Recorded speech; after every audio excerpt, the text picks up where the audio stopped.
এটা হচ্ছে জ্ঞানী মানুষের পরিচয়, এটা হচ্ছে একজন ভালো মানুষের পরিচয়। এমন মুসলিম হইতে হবে সোম্মাস্তাকাম, এই পথের যদি পথিক হয়ে যেতে পারেন, ফালা খাউফুন আলাইহিম, কোনো ভয় নেই, কোনো ভয় নেই।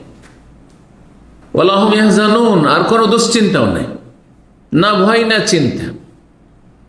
মানুষের টেনশন এখানে হয়, ভয় আর চিন্তা। ভয় চিন্তা দুটো কথা কেন বললেন আল্লাহ, একটি কেন বললেন? কোনো ভয় নেই বললেই তো হইতো না। ভয় হয় কি, সে আগামী যেদিকে যাচ্ছেন আপনি ওইদিকে ভয় লাগে, যে জানি না কি আছে ওইদিকে।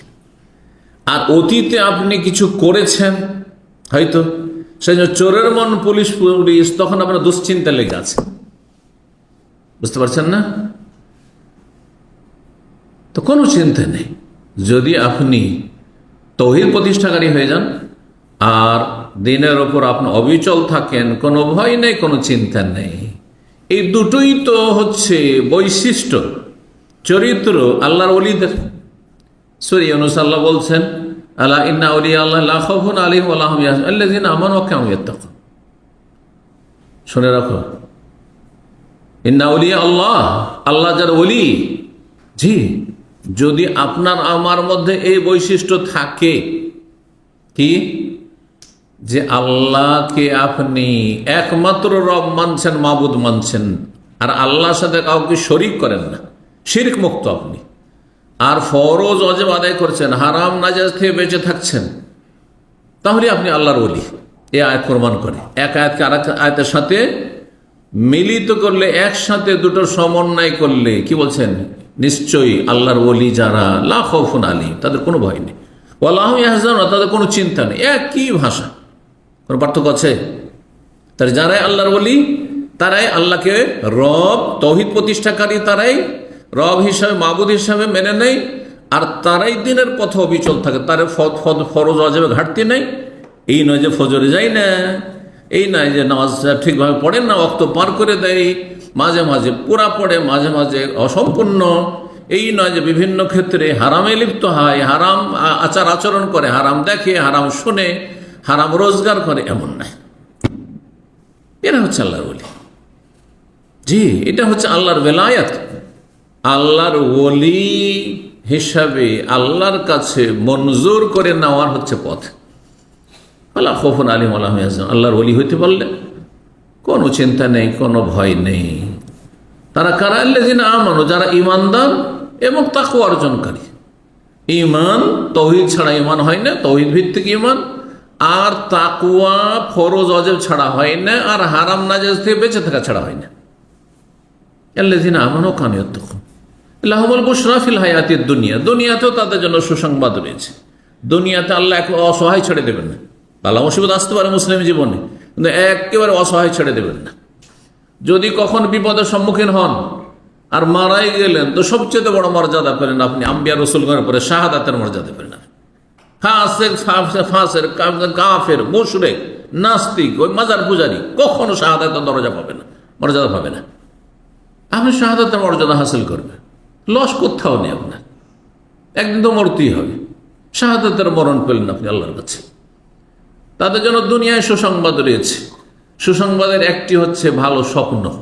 এ আয়াতের তাফসীর বলা হয়েছে যে ভালো স্বপ্নের মাধ্যমে আল্লাহ আপনাকে দুনিয়াতে সুসংবাদ দেবেন, যদি সত্যি আপনি দিনের ওপর অবিচল থাকেন, আল্লাহর তৌহিদ প্রতিষ্ঠার সাথে সাথে আল্লাহর ওলি হইতে পারেন আপনি।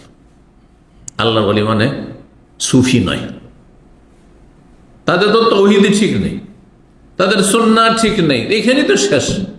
সুতরাং প্রচলিত মুসলিম সমাজে যাদেরকে আল্লাহর ওলি মনে করা হয়, তারা আল্লাহর ওলি হওয়ার চাইতে শয়তানের ওলি হওয়ার কাছাকাছি। ভালো করে শুনে রাখেন, তৌহিদ এবং সুন্নাহ ছাড়া আল্লাহর বেলায়েত পাওয়া যায় না। আর এদের তৌহিদ আর সুন্নাহয় গোলযোগ রয়েছে। তৌহিদের জায়গায় শিরকে দখল করেছে, মাজার পূজায় দখল করেছে, হ্যাঁ, ওয়াহদাতুল উজুদ আর হুলুল, এসব শিরকি কুফরি, আল্লাহ সর্বত্র বিরাজমানের কুফরি শিরকি আকীদায় দখল করেছে। আর সুন্নতের জায়গায় বিদআত দখল করেছে, মিলাদ, কিয়াম, আর আপনার শবে বরাত, আর বিভিন্ন রকমের মৌসুমি, সিজনাল, বহুমুখী বিদআত এগুলি দখল করেছে। প্রতিটি ইবাদত বন্দেগীতে বিদআত আর বিদআত। লাহুমুল বুশরা, দুনিয়ার সুসংবাদ, আর আখিরাতেও সুসংবাদ, পরকালেও সুসংবাদ রয়েছে, ফেরেশতারা সুসংবাদ দিবেন। এই সুসংবাদের কথা সূরা ফুসসিলাতের আয়াত নম্বর 30 আল্লাহ বলছেন। দেখেন, ইন্নাল্লাযীনা ক্বালু রাব্বুনাল্লাহু সুম্মা ইসতাকামু তাতানাজ্জালু আলাইহিমুল মালায়েকাতু আল্লা তাখাফু ওয়া লা তাহজানু, ভয় করিও না, চিন্তা করিও, এখানে রয়েছে। ওয়া আবশিরু বিল জান্নাতিল্লাতী কুনতুম তুআদুন, সুসংবাদ নাও তোমাদের জন্য সেই জান্নাতে, যে জান্নাতে তোমাদের সাথে প্রতিশ্রুতি করা হয়েছে, ওয়াদা করা হয়েছে। ফেরেশতারা যখন ইন্তেকাল মুহূর্ত ঘনিয়ে আসে, এরকম তৌহিদ প্রতিষ্ঠাকারী মুসলিমের, ফরজ অজবের হেফাজতকারী মুসলিমের, যারা সারা জীবন আল্লাহর ইবাদতবন্দি করে যায়, শুধু রমজানে মুসলমান নাই, তাদের মরণের সময় ফেরেশতারা দলে দলে হাজির হয়, রহমতের ফেরেশতারা, আর তখন সুসংবাদ দেয়। তারপরে যখন হাসরের মাঠে কবর থেকে উঠবে জীবিত হয়ে, তখনও সুসংবাদ দেয়। হ্যাঁ, রবের সামনে যখন হাজির হয়ে এখন হিসাব, আর মানুষ হিমশিম খাচ্ছে, চিন্তার শেষ নাই, ত্রাহি ত্রাহি অবস্থা, হাই আমার কি হবে, নাফসি নাফসি নাফসি। নবী রাসূলগণ পর্যন্ত নাফসি নাফসি করবেন, কি হবে আমার, কি হবে, কি হবে। একমাত্র রাসূলুল্লাহ সাল্লাল্লাহু আলাইহি ওয়াসাল্লাম ছাড়া অন্য আম্বিয়া রাসূলগণ নাফসি নাফসি করবেন, হাই আমার কি হবে, আমার কি হবে। সেই সময় ওয়া আবশিরু বিল জান্নাতিল্লাতী কুনতুম তুআদুন, জান্নাতের সুসংবাদ তোমাদের জন্য। যেখানে মানুষের চিন্তা আসতে পারে, ভয় আসতে পারে, সেখানে সুসংবাদ দিবে ফেরেশতারা। আল্লাহু আকবার। কোন শ্রেণীর মানুষকে? যারা দিনের উপর অবিচল থাকলো, অটল থাকলো, আজকের বিষয়ের বাস্তবায়ন করবে। নাহনু আউলিয়াউকুম ফিল হায়াতিদ দুনিয়া, ফেরেশতারা বলে তোমাদের বন্ধু ছিলাম, পাশে ছিলাম দুনিয়াতেও, ওয়া ফিল আখিরাহ, কবরেও তোমাদের পাশে আছি। হ্যাঁ, কারণ কবর থেকে আখিরাত শুরু হয়, মরণ থেকে আখিরাত শুরু হয়ে যায়। হাসর মাঠেও তোমাদের সাথে আছি, জান্নাত পৌঁছা পর্যন্ত তোমাদের সাথে আছি। ওয়া ফিল আখিরাহ ওয়া লাকুম ফিহা মা তাশতাহি আনফুসুকুম, যা চাইবে এখন জান্নাতে গিয়ে তাই তোমরা পাবে। ওয়া লাকুম ফিহা মা তাদদাউন, যা তলব করে, যা ডিমান্ড করবে, তাই তোমাদের জন্য রয়েছে সেখানে। আল্লাহু আকবার।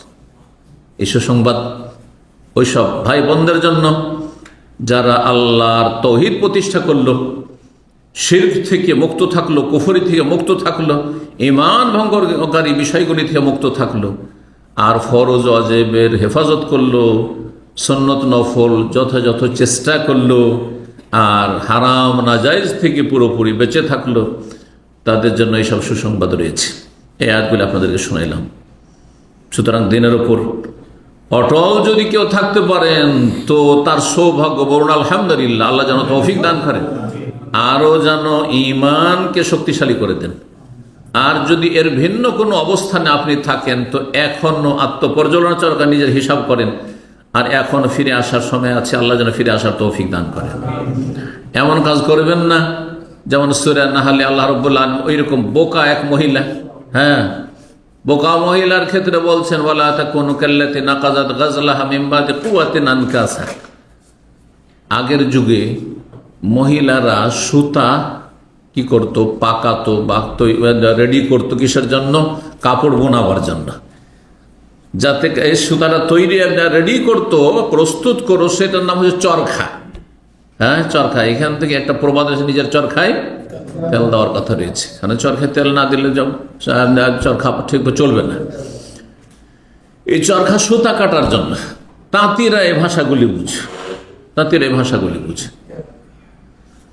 তো পাক দিল গোল করে, হ্যাঁ, সুতাটাকে প্রস্তুত করলো এখন কাপড় বোনাবার জন্য, আর তারপরে গোলাকার হয়ে আছে। সারাদিন মেহনত করলো, সন্ধ্যাবেলা যদি মাঝখান থেকে এক জায়গায় কেটে দেয়, তার সমস্ত সুতাগুলি সব বরবাদ, সারাদিনের মেহনত সব বরবাদ হয়ে গেল। ওই রকম যারা শুধু রমজান মাসে ইবাদত বন্দেগী করলো, আর রমজানে এসে শয়তানের গোলামি করা শুরু করলো, তারা ওই বোকা মহিলার মতো ওই রকম নির্বোধ মূর্খ, যে রমজানের ইবাদত বন্দেগী করে জান্নাতের কাছাকাছি চলে যাওয়ার পর সমস্ত আমলগুলিকে ধ্বংস করে দিল তাদের কুফরির মাধ্যমে, বেনামাজি হওয়ার মাধ্যমে। আল্লাহ যেন বুঝার তৌফিক দান করেন। মানুষ দিনের উপর যদি অবিচল থাকতে পারে, তাহলে জানবে যে আল্লাহ তাকে সম্মানিত করেছে। খুশি হওয়া উচিত যে আল্লাহ তাকে সম্মানিত করেছেন, এই তৌফিক দিয়েছেন, চেষ্টা করেছেন সেজন্য তৌফিক দিয়েছেন। আর যদি এর ব্যতিক্রম ঘটে যে রমজানে তো আমি অনেক কিছুই করলাম কিন্তু এখন আর নামাজের ঠিক নেই, তাহলে জানবে যে আল্লাহ আপনাকে লাঞ্ছিত করেছেন। আল্লাহ আপনাকে লাঞ্ছিত করেছেন। আল্লাহর কাছে আপনার কোনো মূল্যায়ন নেই, আল্লাহর কাছে আপনি ঘৃণিত। হ্যাঁ, আল্লাহর ক্রোধ আপনার উপর রয়েছে। আল্লাহ অসহায় আপনাকে ছেড়ে দিয়েছেন, ঠেলে দিয়েছেন আপনার দিকে। কোন আল্লাহ রব্বুল আলামিন সাহায্য নেই আপনার সাথে। সূরা হজে মহান আল্লাহ একটি আয়াতের ইরশাদ করেছেন, ওয়া মান ইউহিনিল্লাহু ফামা লাহু মিন মুকরিম। আল্লাহ যদি কাউকে লাঞ্ছিত করে দেয় তো কেউ তাকে সম্মানিত করতে পারে না, কেউ তাকে সম্মানিত করতে পারে না। তো যারা শুধু রমজানি মুসলমান আর 11 মাস হচ্ছে শয়তানি, ওয়া মান ইউহিনিল্লাহ, এদেরকে আল্লাহ লাঞ্ছিত করেছেন, অপদস্থ করেছেন। ফামা লাহু মিন মুকরিম, তাদেরকে সম্মান দেওয়ার কোনো শক্তি নেই পৃথিবীতে, কেউ তাদেরকে জান্নাতে নিয়ে যেতে পারবে না। রব্বুল আলামিন যেন বুঝার তৌফিক দান করেন।